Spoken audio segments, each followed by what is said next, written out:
everyone. Welcome to Alexa Nunez podcast, a space where politics, entertainment, wellness, and culture come together.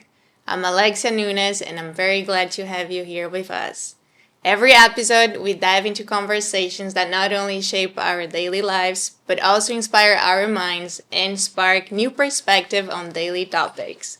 Today, we're sitting here with Atty. Sal Panelo, a lawyer, former presidential spokesperson, as well as former presidential chief counsel, legal counsel. Tama ba? Yes. Uh-huh. For the former President Rodrigo Roa Duterte. Wow. So this guy has worn many hats and he's very talented as well. He's in his free time a singer. We might get something during our talk. Who knows? Diba? Let's see. How are you today, Po? I'm okay. I like your studio. Oh, thank you. Beautiful Thank you so plants much. and everything. Appreciate it. Apart from the beautiful host. Oh, thank you. You too. I love your outfit. You look great. Thank you. Did you do this one? No, I bought it. This It's one you in bought. the mannequin and I saw it. Fits me and so I bought it. Beautiful.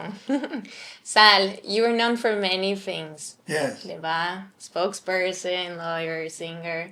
When you hear your name, what do you identify yourself most with?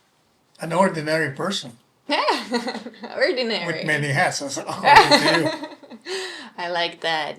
And if you could define yourself in one word, what would it be?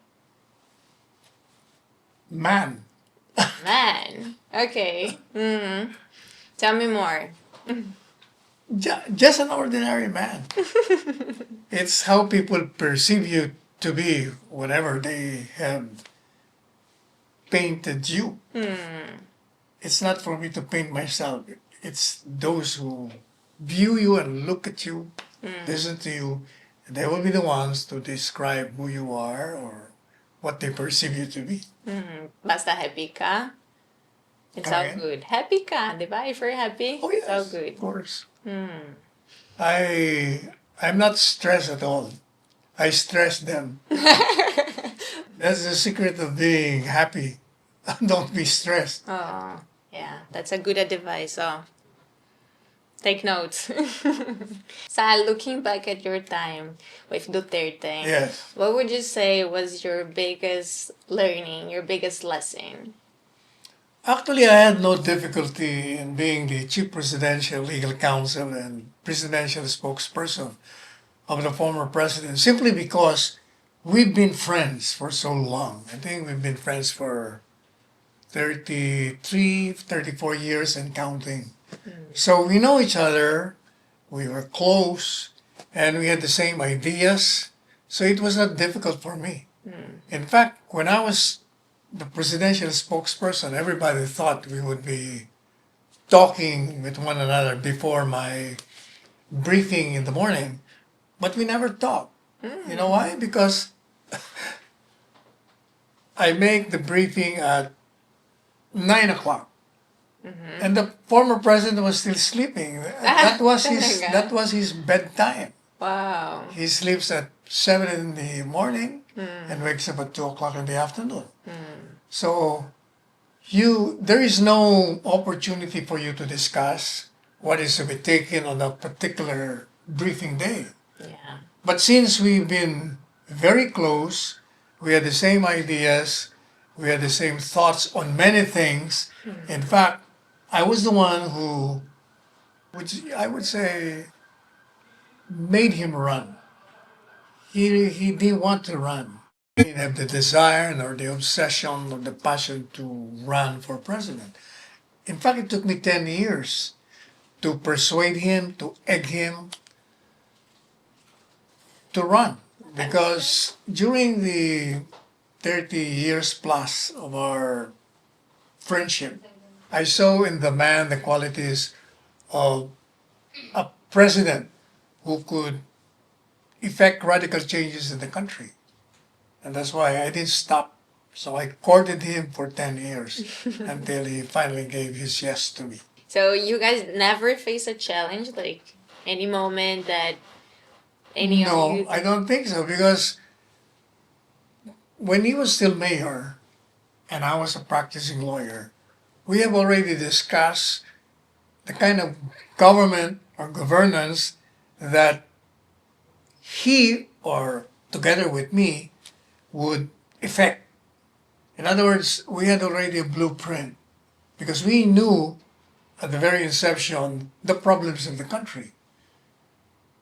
So it was very easy for me. Any issue, I don't have to ask the former president of what he thinks because what he thought is what I thought too. Wow. So I know that when I say something in the morning, he would be saying the same thing in the afternoon. Very Because aligned. we have, in a way, I'd say that our thoughts run parallel. It's like So you're it's the very same. easy for a spokesperson. The problem with spokesperson is that if they do not have access to the principal or they do not know the principal, then he or she will be having difficulty. So you guys never had a situation No. that any disagreement? Wala, Definitely zero. none Wow. whatsoever. Amazing.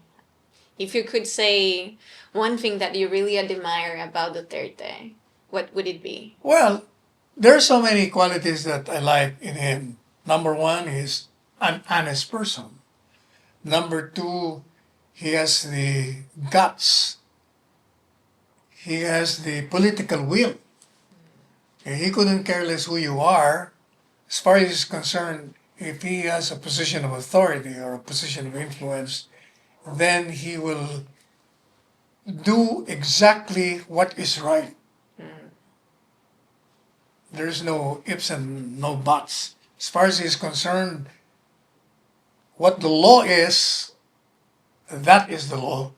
And if you want to have peace and order in this country, and in order to be effective in your governance, you have to follow the law. And if you could compare Duterte government with the current government under President Marcos Jr., what would you say are the biggest difference? Like the priorities, how can I say this? The governance? No basis for comparison. No. No basis, though. He is exactly the opposite of the former president. Okay. That's why he's not getting successful. That's why he is falling in surveys, in the perception of people. If Duterte is the man who is decisive in taking actions on any particular matter, he is the opposite, the present president. If Duterte has the political will, he doesn't have that. Sometimes he has, but on a different level. Like, I can cite to you 3 instances where he has shown political will, the former president. When he ordered the assault of the kingdom of Jesus Christ. Incidentally, this is the 40th founding anniversary of the kingdom of Jesus Christ. That's the religious group of the detained Pastor Apollo C. Kibuloy. So it would take political will to order the assault of a religious group and throw the weight of the government to arrest one man. Because the consequences would be far-reaching. And yet, he ordered. Yeah. That's he didn't. political will. Yeah. But in the wrong way, because when they did that through the ousted former PNP chief, he was violating the law and the Constitution. Another political will demonstrated by the present president is when he effected the arrest of the former president. Because nobody thought that this president would allow such an arrest, because he has been saying ICC has no jurisdiction, he will not cooperate, and yet it appears now that he's behind the arrest of the former president. Number 3, it would take also political will to fire the PNP chief. The PNP chief who's been loyal and obedient to him, who has, rightly or wrongly, has risen to fame or to notoriety, whichever side you belong. But he did it. And he did it in a manner that's so brusque and rude and disrespectful. He gave the obedient, loyal soldier that is Torre the, I would, I would say, the comeuppance. It's a fall from grace. He did it in a manner that humiliated the man, which to my mind is undeserving considering his loyalty and obedience to the principal.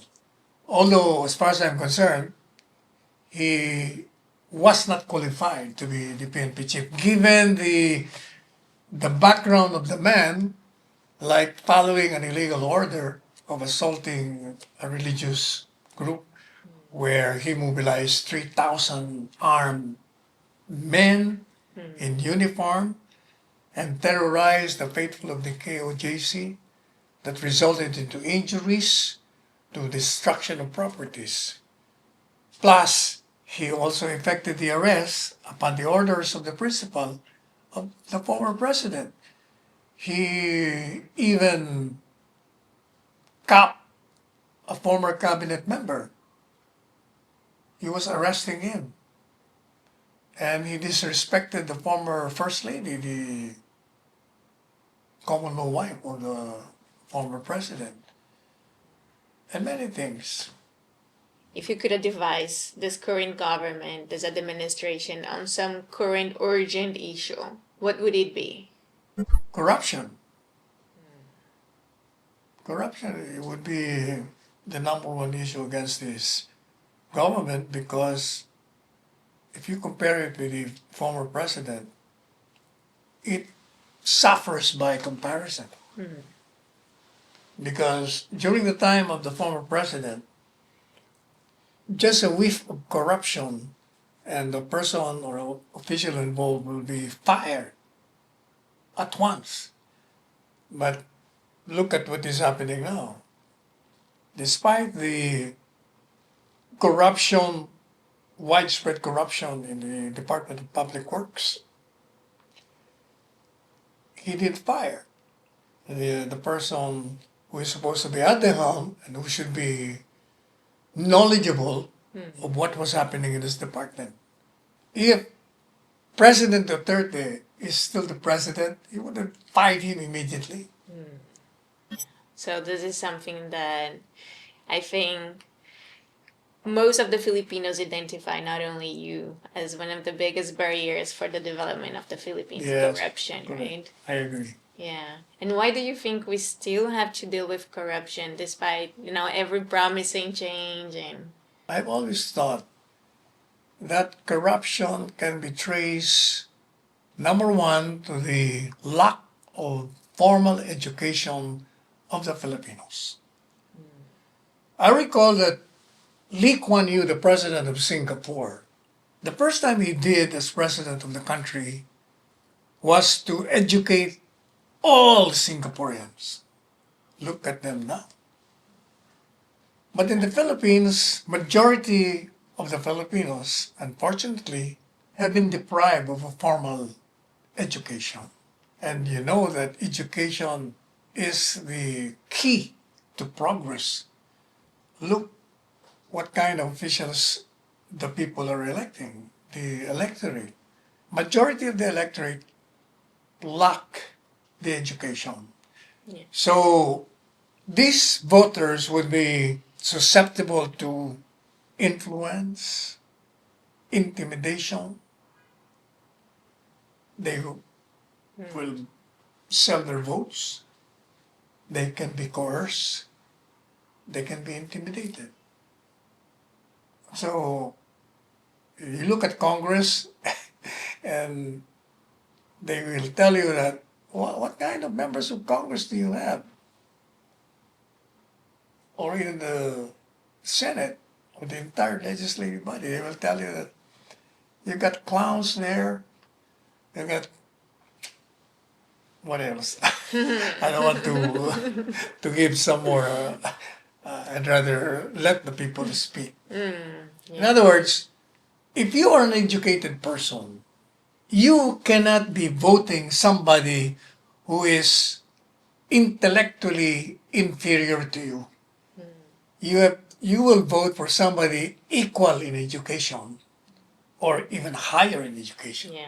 But if you are not educated, then you're vulnerable. You're vulnerable. Yeah. You cannot like raise the bar, right? Yes, Yeah. definitely. Yeah. So you think education would be the way to Education transform? is the way to progress. Yeah, to progress, to real progress, Yes. right? Yeah, that's how we For as can. long, in fact, I told the president, former president, not even 1,000 Dutertes can succeed in all the things that you want to accomplish unless you educate every single Filipino in this country. Yeah. I love that you talk about education. It brings me to the topic of poverty and inequality, which is also a That's deep part of challenge, it. right? Yes. That's part of it. And to my mind, the current power holders, and even before, would not want that kind of educating the people. You know why? Because they want to maintain the status quo. They want to preserve their positions in society. Because if they educate them, I don't think they will be there. No, probably not. That's why they will not do that. That's why I've been advocating for a revolutionary government. Destroy the entire structure and set the new one. Yeah. So we really need a new approach, right? Yes, A real change, 100%, Yes. 360. correct. And I would love to know from you, what would you say is a way for us to fight poverty? First is education. Well, if you have an educated electorate, then they will be voting for the right people.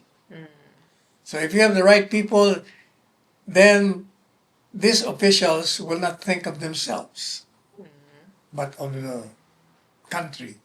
And that will start the development. So education talaga is the key. Education. Wala Yeah. iba. Let's invest more in education Yes. and bringing more awareness, especially to our children, Yes. right? Like, it's important to also talk about politics, right? Because it's such a big taboo. Nobody talks about what we face, what are the challenges, what we can do to change the reality of the country, right? Opening the country to foreign investors. Right now, the problem of the Philippines is that foreign capitalists would want to come in. But if you ask them why they're not coming in, they will tell you to your face, how can we get into your country? Number one, there's so much corruption. Just applying for a business permit, it will cost you money. And your bureaucracy is such a rigmarole system that will dissuade us from investing. Number three, your infrastructure is not good. Yeah. How can we establish factories in those places where your infrastructure is bad? How can we bring our products to those who are supposed to receive them without the proper infrastructures? Those are the problems that confront our country. Yeah, so besides education, bringing investors from abroad would also be a way for fighting poverty in the Philippines. But for that, we need to improve our bureaucracy system, right? And also our infrastructure, which is very bad still. And for that, we need to have a government that is really willing to bring positive change and effective. Plus, another thing I forgot to mention, the peace and order. That's very important to investors. They Yes. cannot come here with the kind of criminality we have now, the crime of the drug menace that is still present, which during the term of the previous president he was able to destroy it, dismantle it.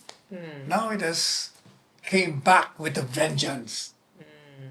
criminality is on the rise, and illegal drugs are all for Wow. us to see. Yeah. And then the corruption is so much with impunity and that. Yeah, it's all connected, right? Yeah. Yeah. Well, talking about this, it brings me back to the Duterte era also. We Okay. had some controversy, right? Yes. Especially on the war on drugs.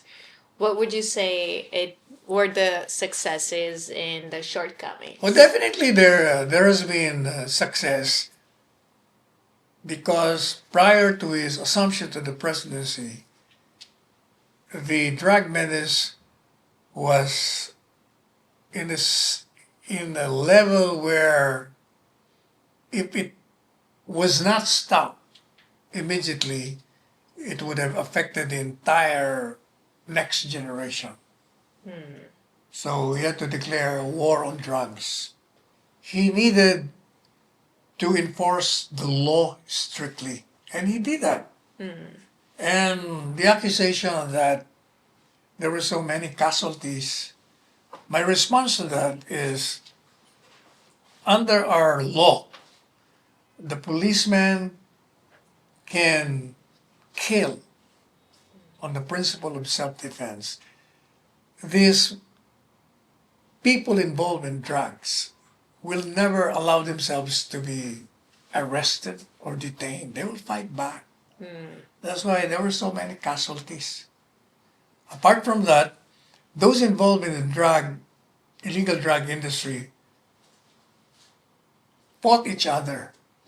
They fought with respect to territories. Sometimes they've been swindling among themselves with the distribution, the supply of the illegal drugs.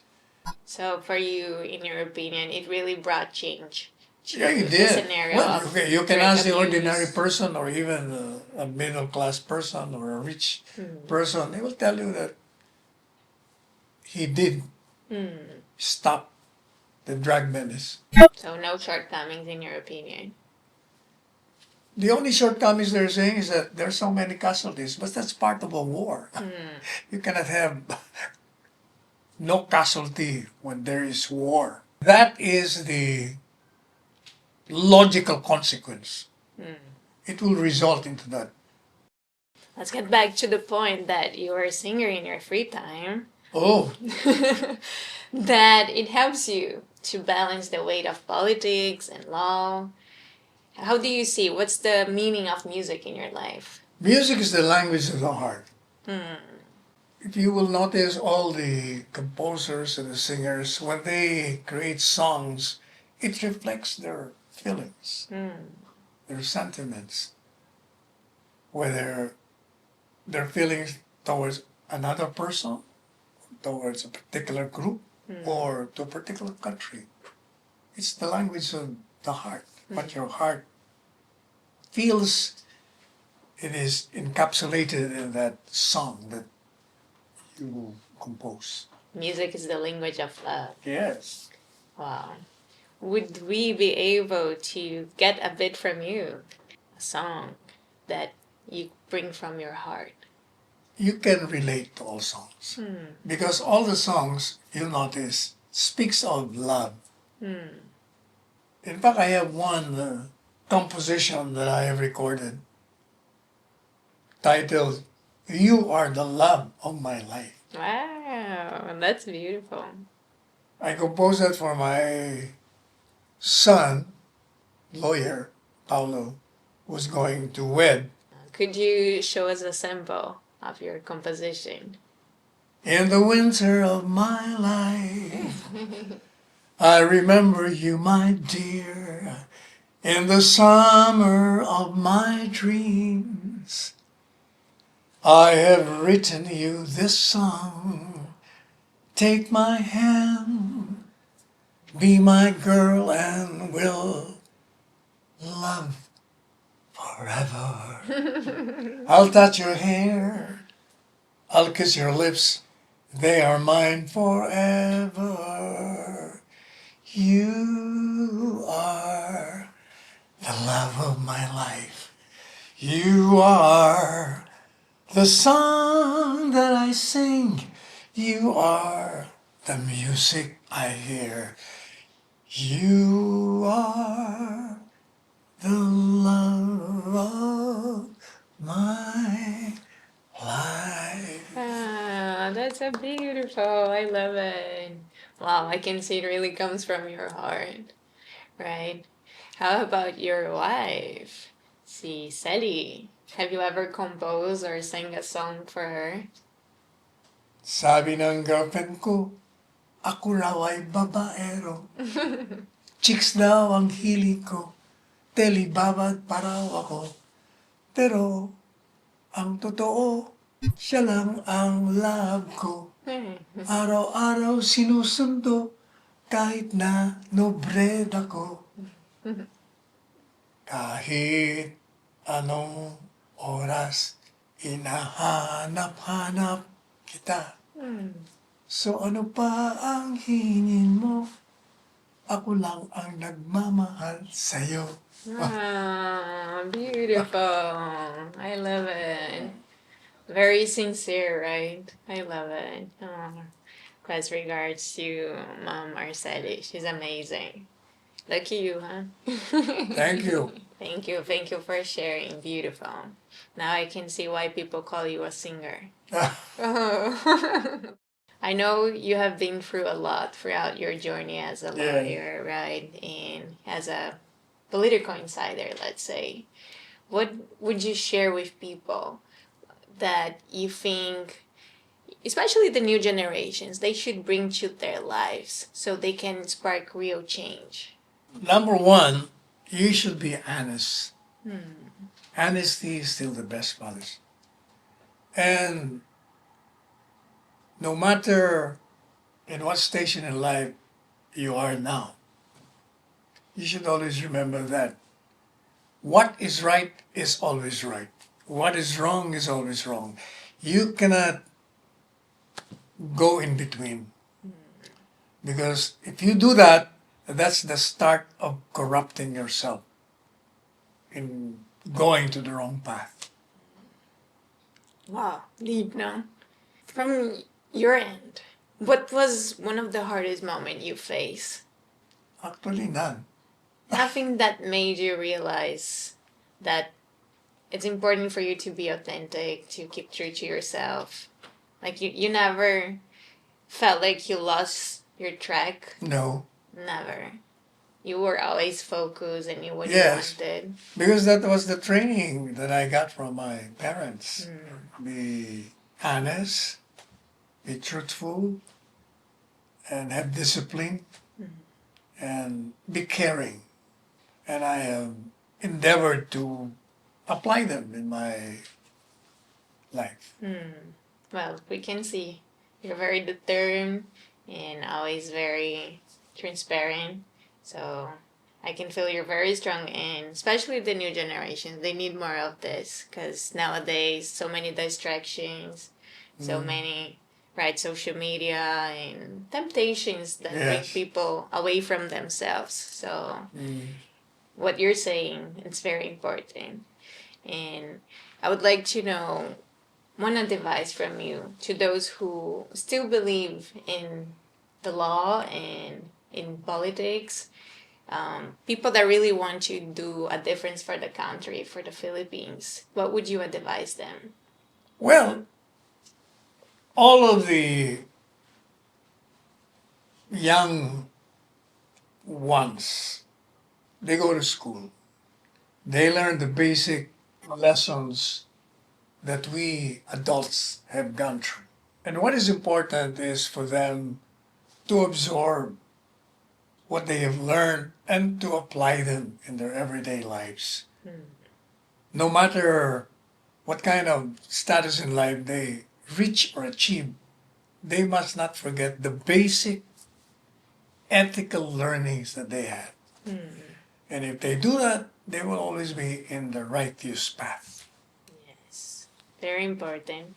Listen to those who have walked the path and honor all the wisdom they carry, because if we learn from those who already have gone through something else or more than what we did, we can pace forward, right?